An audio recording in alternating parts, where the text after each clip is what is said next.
Chairman, fellow speakers, ladies and gentlemen.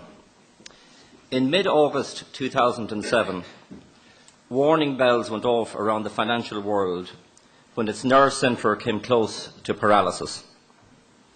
This was the earthquake. Lehman Brothers in September 2007 was merely an aftershock. Anyone working in an international business knew from September 2007 that the world had changed. Yet from August 2007 to September 2008, life went on as normal in Ireland.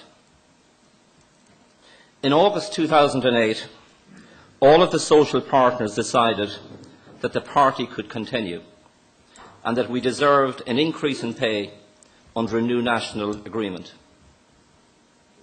Once again, our national economic antennae didn't just malfunction, it once again failed disastrously. For a change, this failure is not one that we can blame on the bankers, the financial regulator, or the central bank. So who was responsible? Responsibility is widespread. We all are. The only difference between you and I is our degree of culpability. But what is most critical now is taking responsibility for our future and making sure that this type of failure can never happen in this country again. Whilst we have some issues that are unique to Ireland, we are not alone in the majority of the challenges that we face. The reality of this economic crisis is that no economic model remained unaffected.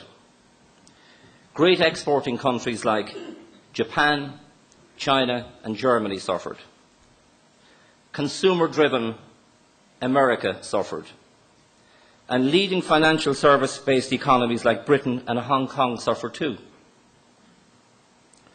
There has been no hiding place or comfort zone for any economy or any business in the last 3 years.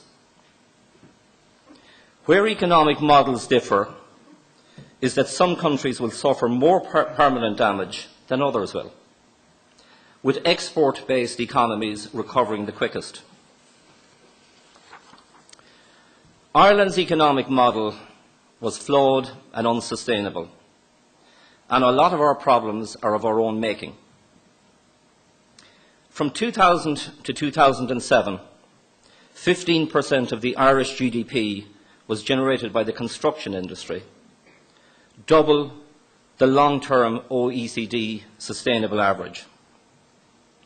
We convinced ourselves that we were one of the wealthiest countries in the world, no longer having to work as hard as we did, even though we did not have an indigenous manufacturing export sector. We spent as if there were no tomorrow, and frivolous personal spending swamped us. National wage agreements, which should have finished in the late 1990s, as one size does not fit all sectors of any economy, continued unabated, rendering many sectors of our economy uncompetitive. This is a process that cannot be allowed to continue into the future. And contrary to the view that our national agreements were based on the successful, long-running German partnership model, believe me, it has no resemblance to the German system. What we allowed happen under our partnership agreements destroyed many sections of our indigenous manufacturing sector. Today, the world economy, fortunately, has avoided meltdown. However, world growth is anemic and is likely to remain so. In recent months, the US economy has slowed, and with the exception of Germany, primarily due to its exports to China, Europe has real problems. It has the lowest growth rates in the developed world for the last decade. Europe's problems can only be addressed by fundamental economic reforms, with less, not more, regulation from Brussels. But none of this is new. It was recognised in 2000 in the Lisbon Agenda, which set out the now laughable objective of Europe becoming the most competitive economy in the world by 2010. Meanwhile, China and India continue to power ahead at annual compound rates of growth of 8 to 10%, rates of growth that are likely to be maintained for the foreseeable future. Excluding these Asian countries, it is very hard to be optimistic about a job growth scenario or a turnaround in spending in world economies. Governments are significantly reducing fiscal expenditure, and consumers have finally discovered the meaning of frugality. An optimistic scenario for the world economy is a steady but jobless recovery, an issue not only for Europe but also the US, where 7 million people have lost their jobs since 2007. Unemployment in Silicon Valley is currently running at 12.5%, and President Obama has challenged American business to double exports and to create 2 million jobs. Prime Minister Cameron recently said, and I quote, "It is vital that Britain attracts inward investment and that this is probably the most important subject facing Britain today," a theme which he also addressed in a major speech in New York last night.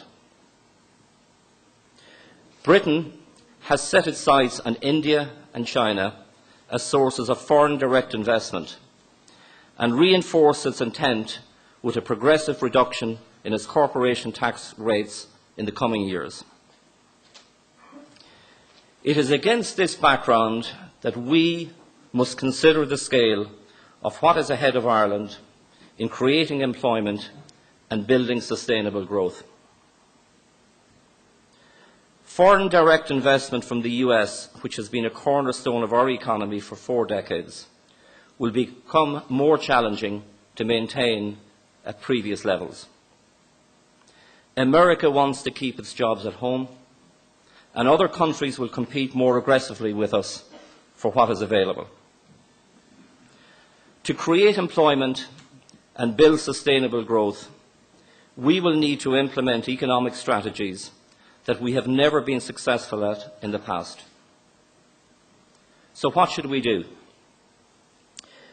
We must wake up to the realities of the new world that await us, while honestly and openly addressing fundamental issues that we have been avoiding for far too long.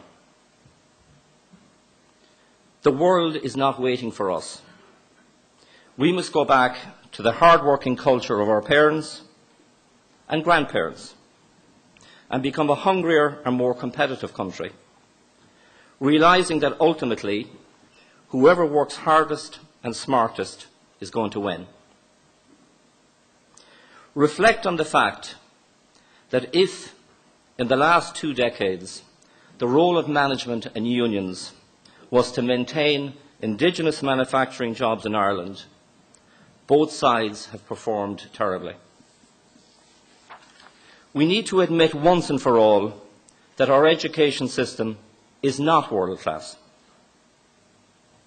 Realise that many areas of our civil service, which is so important to the well-being of our economy, are not of the same standard as previous generations of the civil service, a situation that must be rectified and rectified urgently. Admit that contrary to what we claim, we are not the nimble, flexible country where things get done quickly. They don't. The dead hand of bureaucracy is highly visible in Ireland.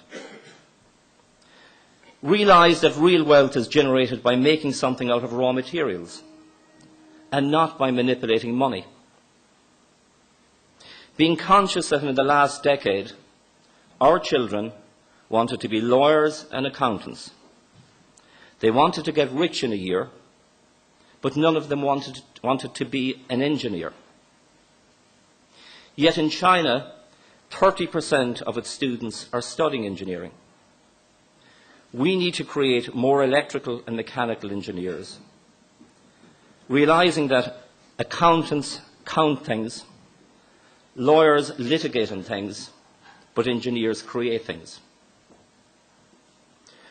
We need to realise that as a country, we do not value indigenous manufacturing and that we have never created an indigenous export-driven manufacturing sector, a situation that must be corrected for the first time in our history if we are to have sustainable prosperity. We lost our international competitiveness, not yesterday, but over time, and particularly since the new millennium began.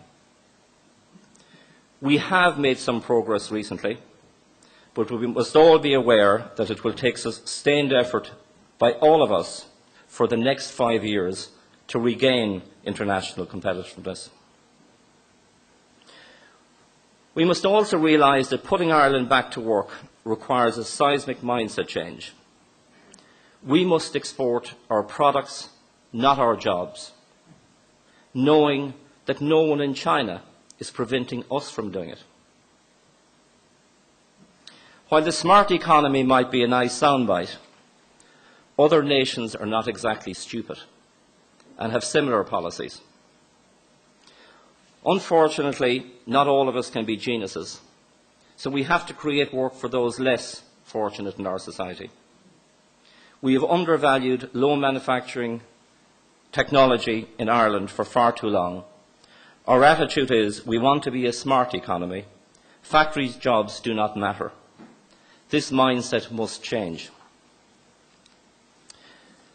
Our national procurement policies should be an opportunity for indigenous Irish businesses, not a hindrance, which they are.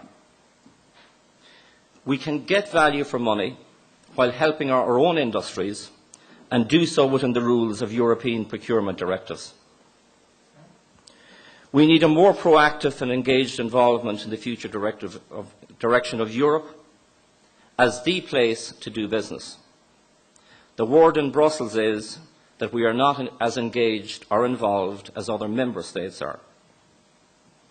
And let me give you an example of the difference between Europe and the US. And I was quite taken by John Fitzgerald's comment during the week on the scrappage scheme and the Prada bags.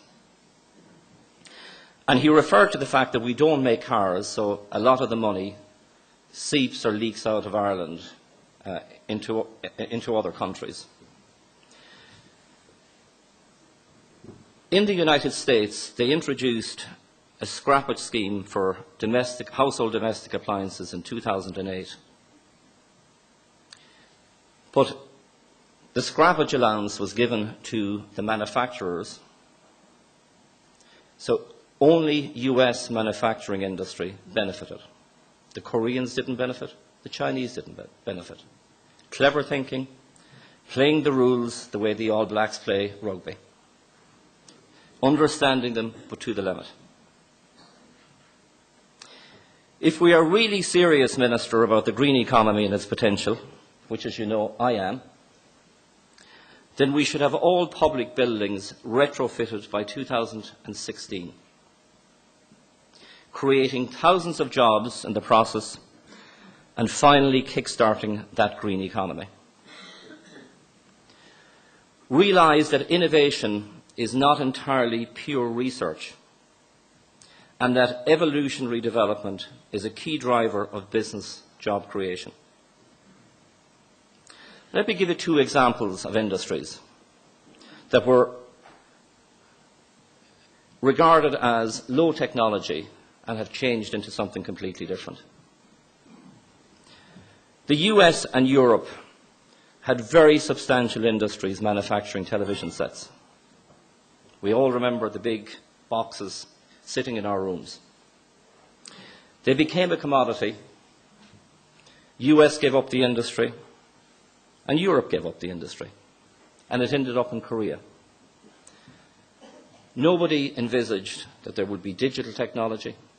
Nobody envisaged that there would be flat screen technology or high definition technology and now 3D technology. And whole industries camera industries, film industries have been created in Korea on the back of this. Battery technology, dirty industry. Nobody wanted it. We didn't want it in Europe. We didn't want it in the US. It ends up in China. Nobody envisaged mobile phones. Nobody envisaged electric cars. And today, China manufactures 98% of all lithium-ion batteries. And they will be the source of battery technology for the electric car industry in the future. And the message is, when a country loses these jobs, it gives up the experience and black art that is so important in evolutionary development. And losing today's low-value manufacturing can result in missing out on tomorrow's emerging industries. We must increase the resource that we invest in one world-class organisation that we do have, the IDA. As I said earlier, maintaining US foreign direct investment at historical levels will be a challenge. So we must look east to China and India and resource and mandate the IDA to replicate the success from Asian business, which they have historically had, with US business, and while maintaining that success.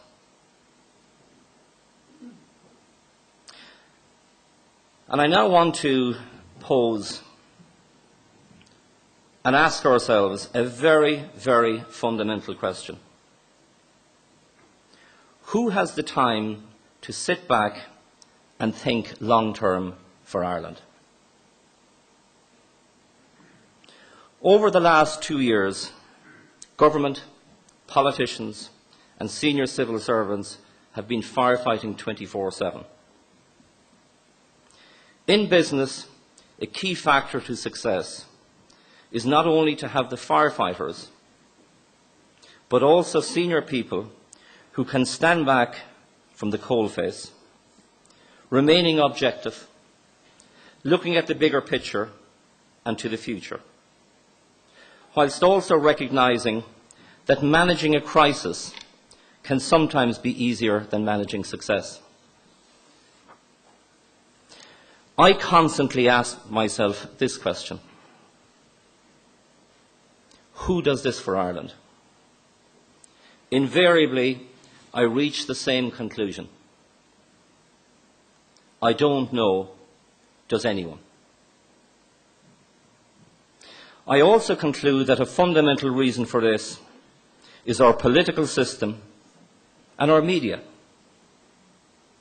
both of which look to the next 24 hours, because that time horizon has more possibility and potential for bloodletting. This is not a time horizon in which we can or should develop a new economy, creating employment and building sustainable growth. If we are to create jobs and sustainable growth, we must give space and time for government and senior civil servants to sit back, think long-term, and create a new national development plan for Ireland. There is no point in anybody saying to me, the existing national development plan runs to 2013, and that is our planning cycle. Having been written in 2006, it is no longer fit for purpose. And rather than hacking off its branches, it should be completely rewritten, and in the process, take the best advice available from the business community in the area of sustainable job creation. Where possible, we should also avoid what we always do in economic downturns in Ireland, slashing capital expenditure. Instead, we should remember the old Chinese saying, build the eagle's nest and the eagle will come. We can and we will rebuild this wonderful country of ours. And it will be achieved by a combination of being very honest with ourselves, hard work and inventiveness. In conclusion, I will recall for you the words of Charles Jewell, who was the Director General of the US Patent Office in 1900. As the 20th century dawned, he infamously pronounced, "Everything that can be invented has been invented." How wrong he was. It was followed by a century where his fellow countrymen put a man on the moon. Ladies and gentlemen, there is one certainty in life, and that is that the future is always ahead of us, full of its surprises and opportunity. It can and will be done. Thank you.